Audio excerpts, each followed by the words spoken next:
Hello, everyone, and welcome. I'm so happy to have you at this virtual presentation about singing with AI, human expression through technological innovation. This came out of a this comes out of a project that I started at the University of North Dakota, the Virtual Voice Performance Project.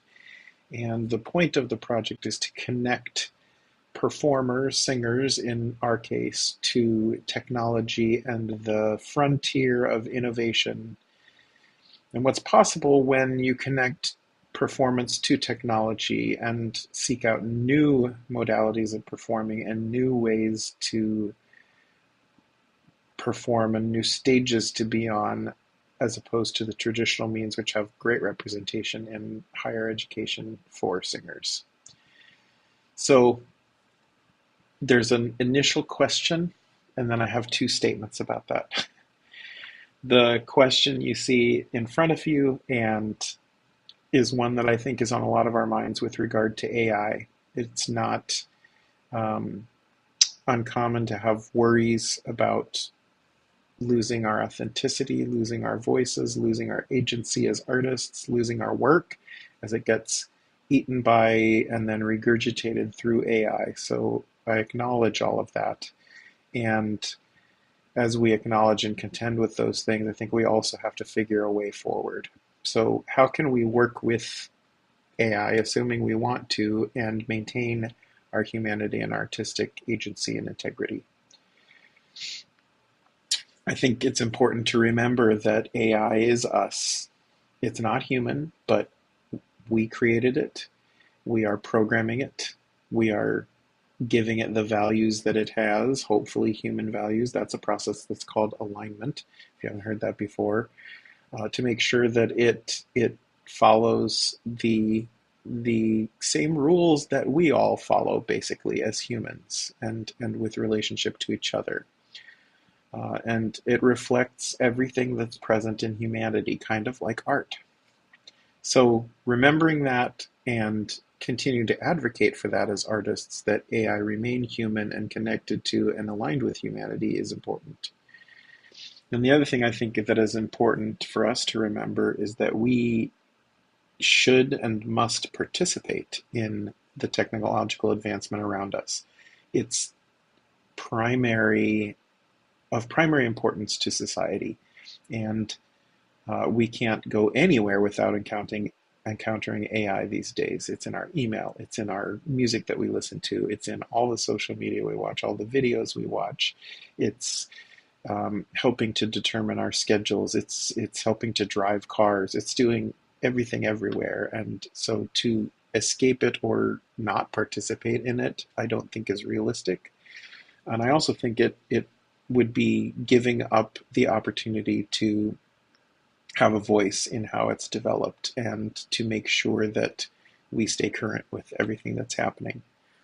So that's what this talk is going to be about. And I hope to offer you some insights that we gained through the Singing with AI work that VVPP did, and maybe some practical suggestions for how to engage with AI in your own teaching and your own performing going forward.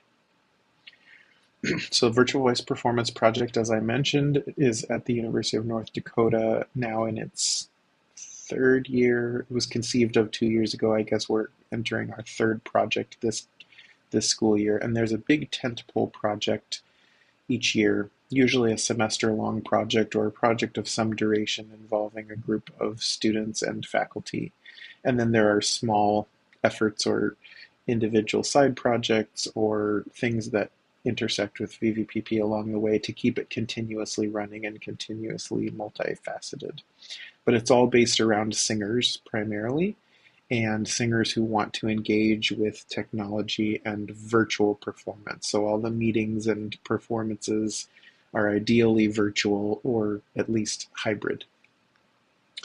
Uh, the second cohort that happened last spring, Singing with AI, was 6 students. They were all involved in lessons, and they are all singers of some sort, or singers and songwriters, or singers and collaborative pianists. And I'll show you who they are in a moment. But we observed, and I've observed throughout my teaching, that the way we train singers tends to follow genre and a historical view of genre. So we have a classically based program, or we have a rock based program, which is unlikely. Usually it's classical based program. Maybe we have a musical theater emphasis. Possibly there is a pop rock or other contemporary commercial music, country music, contemporary worship music. Maybe there's some element of that, unless you're a specialized program. But though, as this list goes, it tends to be less and less common to have that be the focus of the program. Most are still classically based, and the music theory and all the supportive uh, elements of their education as performers are also classically and historically based. So that genre approach sets a tone. And I also think we can all see in the wider world which music is the most popular and which has captured society's imagination, time, eyeballs, dollars. And that is the vast majority of non-classical music. So, you know, the students who are making that type of music have many opportunities out in the world to do so, and they are, I think, less likely to choose higher education, academic study of that type of music, or any music, if they're trying to access that type of work. And I think that that's a problem that we've created for ourselves to a certain degree by basing our things in genre and history and classical music. So this is the Virtual Voice Performance Project 2, VVPP2 singers. There are 6 of them actually. This is 5 of them, 4 undergrads, and then there are 2 grad students. This is at a presentation we did at a conference here at UND last spring. And they are, as I said, undergrads and grad students. They're supported by a grant that we got internally at UND to support research. So it ran with weekly meetings for an entire semester as a class, but was a professional opportunity for these students to be paid to do this research, which is kind of cool. And I try to offer those opportunities as often as I can get the funding to do so. We had 3 key areas of inquiry in the project for the semester. This was what we determined in our first meetings. And those areas of inquiry were songwriting and composition, and how to use various AI tools to advance those goals, which many of the singers had. And then, of course, some of the more technologically edgy capabilities of AI, which are voice synthesis, creating voices or transforming voices. So we were lucky to explore some software in that avenue. And then, given those 2 areas where we're focusing on the creation and the exploration of the technology, the students very much wanted to explore ethics and the practicality and morality of how we use these tools and whether we use these tools and the best way to do that. So that was their 3rd area of inquiry, was to engage with the ethics. And within those 3 areas, each of the students sort of found their own niche that they wanted to study. So we were all together, then we broke out into breakout rooms. This is all happening on Zoom because it's virtual. And then we would come back together and craft both the presentations that we were going to do and bounce these ideas off each other, because the individual projects were all interrelated under the umbrella of Singing with AI. So to talk about just briefly these students, this is Ryan, and Ryan is a rock-based singer-songwriter at the beginning or first half of his higher ed music journey, and is coming at it from the lots of experience making music, but less musicianship and training and craft that he's now eager to build. But as a songwriter, he was curious how to use AI to support songwriting, especially with some musicianship or even just not having all the instruments that he wants, gaps to fill. And then as a creative partner, could it help with blocks, creative blocks, or could it help even the fertile creative ground to be developed more fully? So he was focusing on a tool called Suno, which is a generative AI for music, and you may have encountered this because they're kind of the one. But Suno is a prompt based. So you put in a prompt, as you can see on the screen. There is some language involved, and that's how you get it to put out music. There's no composition or notation based interface like we would expect in songwriting or composing from an academic perspective. So that's already something to figure out. But then it will give you music, and whether you like it or not, that's what it puts out. So Ryan was interested in how to learn to prompt it and adjust. Because once you get the output, then you can go in and adjust through further prompting the type of song that you get. And he didn't like the initial output, but he did like the final product and felt that the experience had given him sort of a composer's sketchbook. It was really easy to work out ideas through this process and then take something away that he might be able to use ultimately. So here's the song that came out of this. Digital Fog.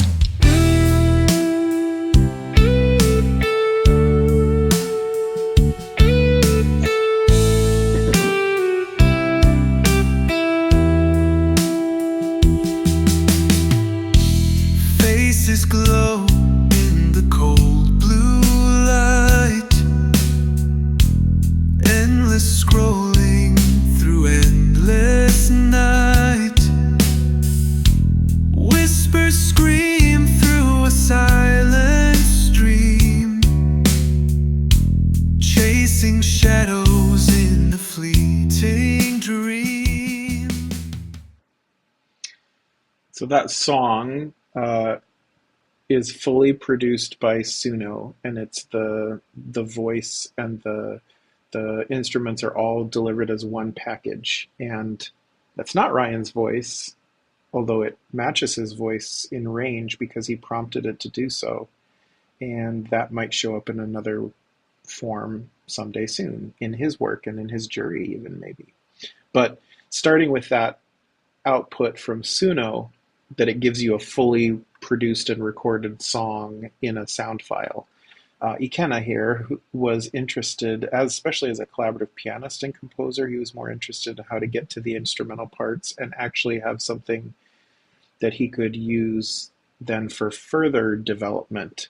And he ended up using Suno's output and layering another layer of AI over the top, which is a song splitter or a stem splitter program. You can see a few of them listed there, but what these do is they take that song that you've created and are able to separate the stems, which are voice, drums, guitar, bass, piano, and then other is where it currently limited. There are some that are more able to get granular, but most of the ones, especially that have a free version, will do that much. So Ikenna is very pro AI. Ryan and some others were a little bit skeptical, so we had that nice mix too, which was very cool.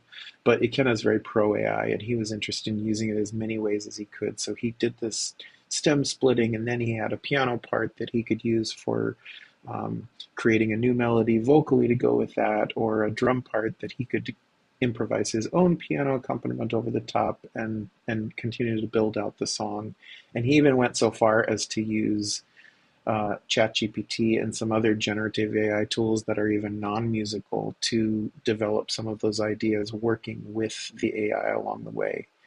So taking the generative AI finished product and bringing it into other software tools and his own creativity to have a lot more flexibility was an interesting process for him, still within the songwriting or composing sphere, which was cool to see.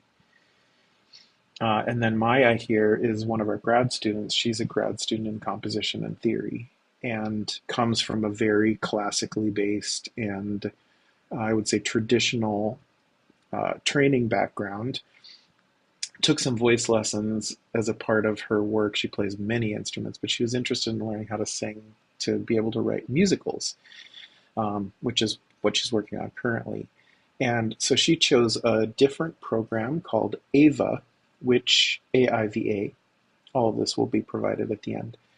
AVA is a much more classically based program. It's trained on a whole bunch of classical music that's in the public domain, and it was set up not to be text generative AI or prompt based fully. You can insert some prompts and single word or phrase cues, but you also are given an interface, and you can see this. I'll go ahead a moment here. Yes. To be able to see on the left-hand side the piano or pitch axis, and then going across in the center, you see these tracks, and tones are inserted on a pitch axis with a duration. So we're working with pitch and time, melody and rhythm. And that feels a lot more familiar to people who have used a digital audio workstation and a DAW, which is called a DAW, and are interested in. I got to put my hand down here. It seems like my hand is stuck up forever. Haha. But the DAW is that format that everybody out in the world that I was referencing earlier of popular music creation knows. But it also is understandable for those of us who are notation based. You know, you see these elements of pitch and rhythm, and we can work with that. So it's a nice hybrid AVA. And because it's classically trained, it's easier to get symphonic music, for example, or a score that could support an orchestral score that could support singers in a musical. So Maya had some interesting time working with that, but was also interested beyond the composition side of it in some of the voice capabilities of AI. So I'll show you how she and Lucy worked in collaboration. And so Maya and Lucy were both interested in, okay, I have needs as songwriters, I have needs as a singer, and how could AI help me do more in the way that I want to use my voice or use voices in general? So we worked on a program called Synthesizer V, and it's from a company called Dreamtonics, and has a free version that you can try. There are two programs from this, and this is a great company for anyone who's concerned about artistic ownership and credit and compensation and ethics. We'll talk about that a little bit in a moment, but this was a good find for us. So Lucy and Maya sort of dovetailed in our final presentation, and what you're seeing on the screen looks a little similar to Ava and a lot of DAWs that are out there, in that it has that pitch access on one side and it has the time going across. But what you're looking at are syllables of text, which you can type in once you've established pitch and rhythm.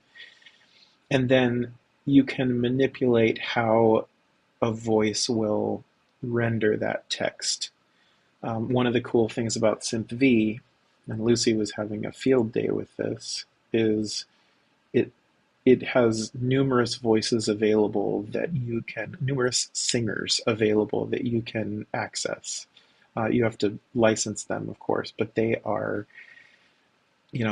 a jazz tenor with a dusky tone and a wide range whose native language is Spanish, or a powerful mezzo belter who has a bit of a rasp and a wide range who can sing in English and a lot of other languages, or there's a lot of different styles, a classical soprano, a K-pop singer. And having access to all of these voices, you have access to somebody who could sing in a lot of different ways. And then within SynthV, over on this right-hand side, you see that there is a window of, or a panel of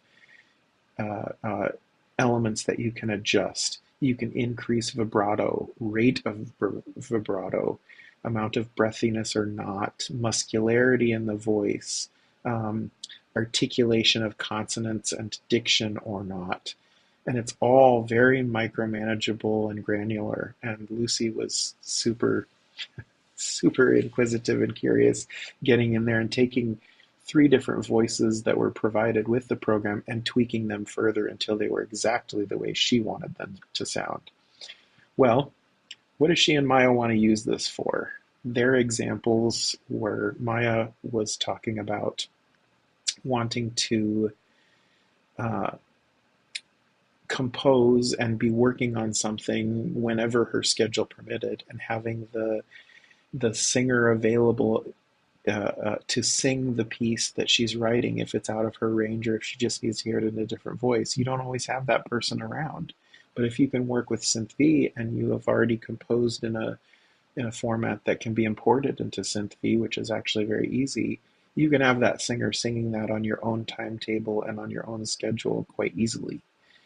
And as for Lucy, she has a pop song that she's going to sing in her jury one of these days, maybe this semester, maybe next. And she's arranging a backup singer trio and has people lined up who will actually sing this with her, but is not able to rehearse with them constantly, and even was working on this over the summer and therefore not able to have it because students were all everywhere. Well, she found three synth V voices that were close to theirs and even was able to adjust them to be even a little closer so she could get an idea of how this sounds. She could sing with it, which is what she did during our live presentation.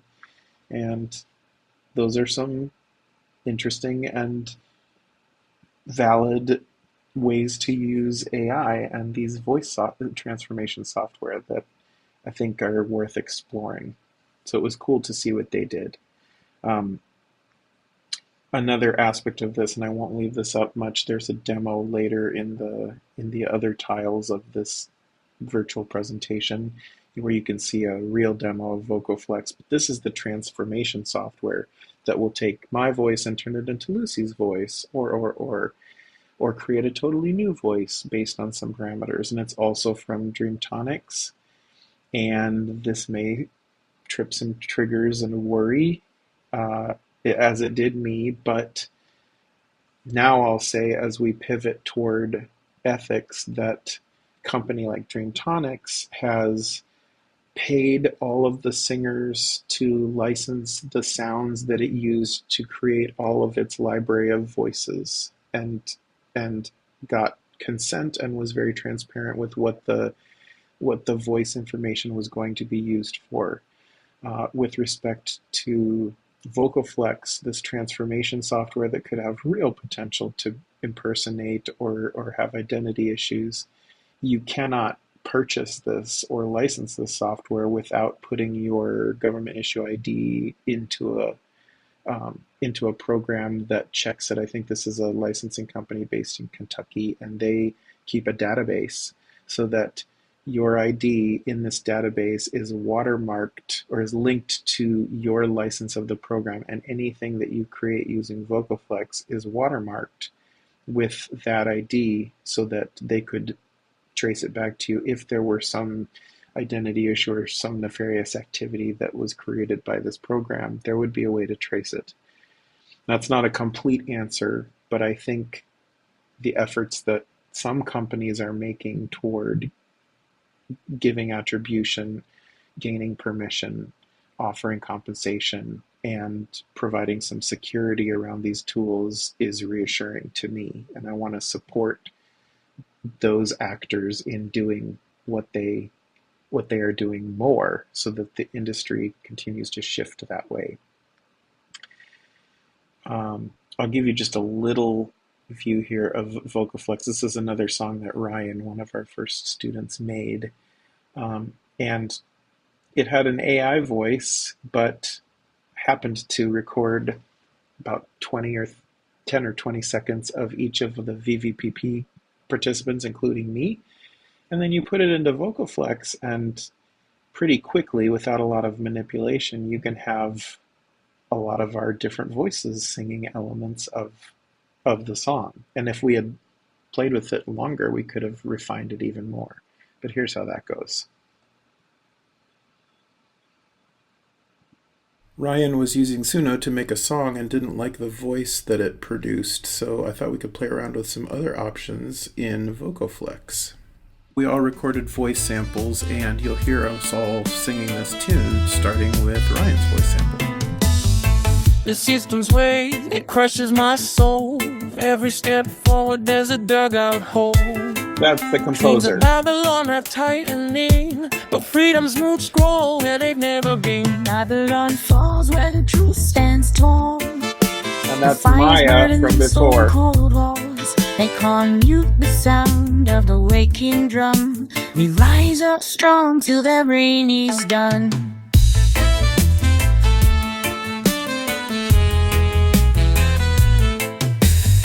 They feed us lies like it's a daily bread, but the seeds of wisdom grow in my And that one was me. And it's amazing how much it can transform.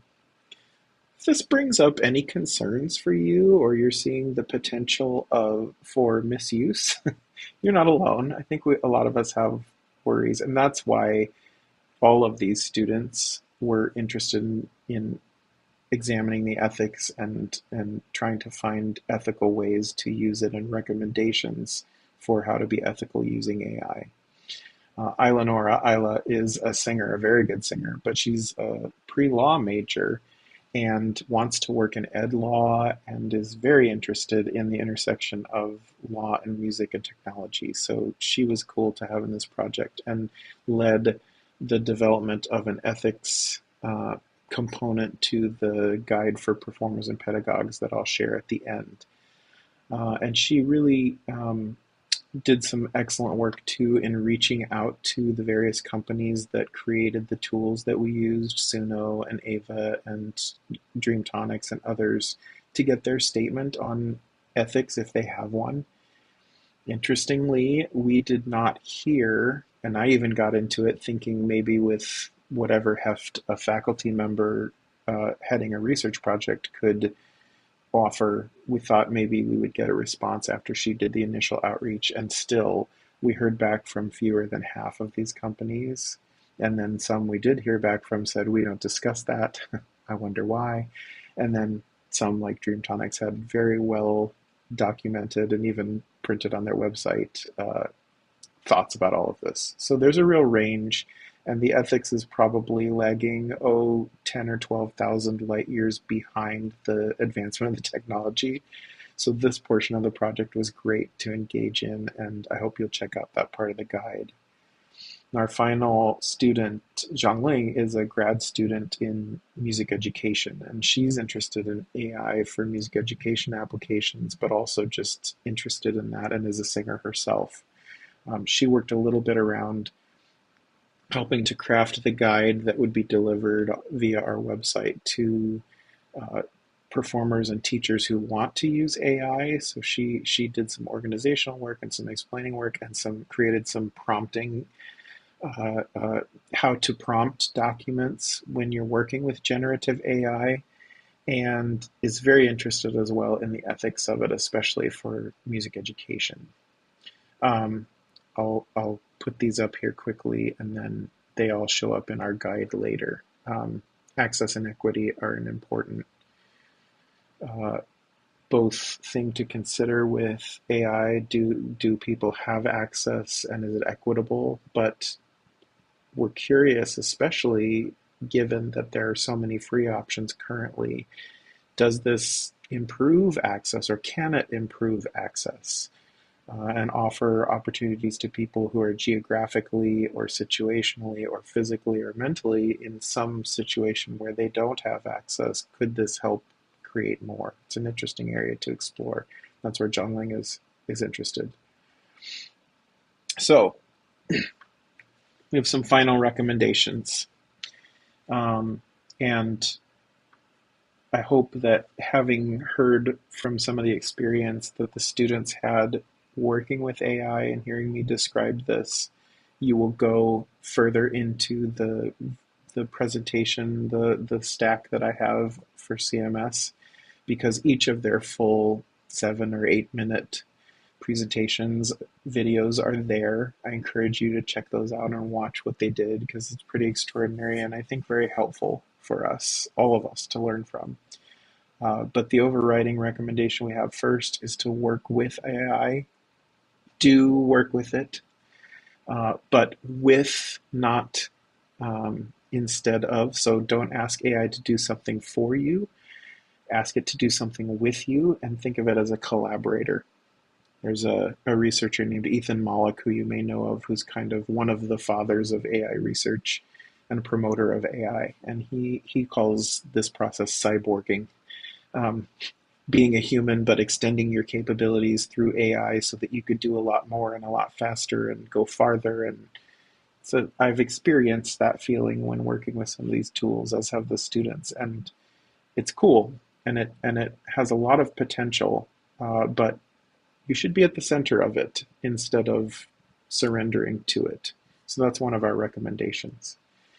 Um, this one is a personal of personal importance to me. I think we as educators and as musicians and as artists have to achieve some fluency before we offer critiques. So if we haven't learned how to use the tool, um, if we don't know how to use our iPhone, we can't talk about how much Siri sucks.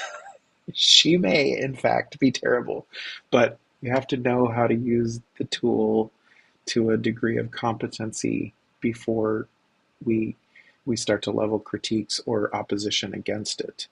That will give us credibility, and we will make more confident arguments in support of our art form as a part of technology and development of AI, and in opposition of anything that we see as problems. We will be listened to more if we understand what we're talking about. So get in there and learn a little bit, and it will empower us all.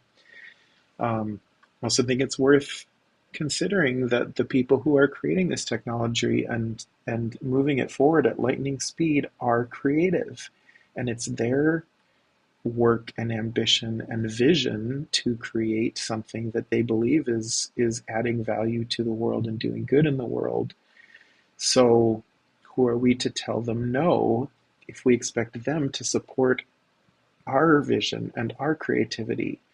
So I think it's worth being collaborative and supportive and curious, and then making sure that our advocacy is supported by as much understanding and certainty of where we're coming from as possible. I also think if we choose to work with AI, with technology more broadly, but especially for this presentation, AI, we are realigning ourselves with where society is currently and where it seems to be headed. We don't have to like everything that's happening in the world and every bit of technology that's being developed, but if we align ourselves with what's going on and make sure that we're having the conversation, that not only gives us a voice in the process, but it brings higher education for music, artists, singers, performers, back into the center of what's happening, as opposed to off to the side or forgotten in genres and historical eras that are past, which was a problem that I brought up earlier and which concerns me. So that's why I advocate for this strongly. Uh, you may want some tips and some practical ideas. So here they are. I think we all have to start. If we want to use AI, you got to start using AI. And there are many free options. So you can start with the easiest, most available, freest thing you can find, which may be ChatGPT or something else. It will write a mean program note, I will tell you. Especially if it has your guidance and you're working with it, you can craft something very good in a short amount of time. Suno is a composer's sketchbook, as Ryan taught us. Can I use Moise to break out some stems? Well, I have a recital coming up, and I have a recording of me singing the song with a piano, but I don't want my words. I want to be able to practice my words with a piano accompaniment, and I don't have my pianist available. So I just put that recording of myself into Moise, and it split out the voice and the piano, and then I got rid of the voice. And all of a sudden I have practice tracks with piano accompaniments to use, and it's my pianist. So able to even practice with the person who's playing it the way that it's going to be. And there are many applications like that that if you have a little bit of competency, you're able to access, and AI makes even more rich and possible. Boy, I think it's really important that we ask our students where they are. You may have some people who are deeply curious about technology, who are gung ho about using AI. And if there's an artist who's interested in some avenue of artistic exploration, even if it's not the Vaughan Williams song that you would have taught as a foundational element in their study, it's forward momentum. It's somewhere that they can go that's exciting to them and has pedagogical and creative potential. So shouldn't we follow that? And then also, uh, maybe there are people who are skeptical or afraid of AI, and yet the world and their music industry that they're preparing to enter is deeply engaged in AI. Uh, we can provide some reassurance and some leadership and help them figure out a way forward into that industry that they're going to need to participate in some way. I think it's part of our responsibility as their teachers. Um, I have a voice lesson task list or a learning outcomes list for my lessons, my class, and you could make that for your students or ask them to make it based on what they think they're going to do in the semester, and then just ask how many of those tasks could be supported by AI. Probably a lot. And like I said a moment ago, start with the free stuff. There's a lot that's available in this magical window where companies are developing and trying to promote their products. So we should use that, ride that free wave for as long as it is, and just start exploring, because who knows what you're going to like. And then just like with music printed or recordings that we make, if you find something that's of value to you, purchase it and support the developer who made it, just like you would want them to support your artistry by buying a recording or buying a score.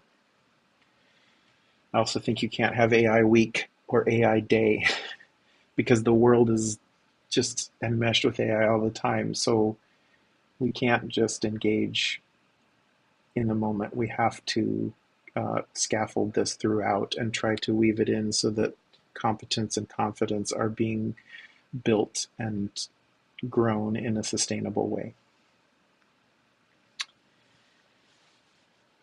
I think AI is here to stay, and AI should be with us, and we should be with it, not giving up to it, not letting it run amok, but partnering with it and in service of creativity, artistry, musicianship, and everything good that we want to continue to be able to do.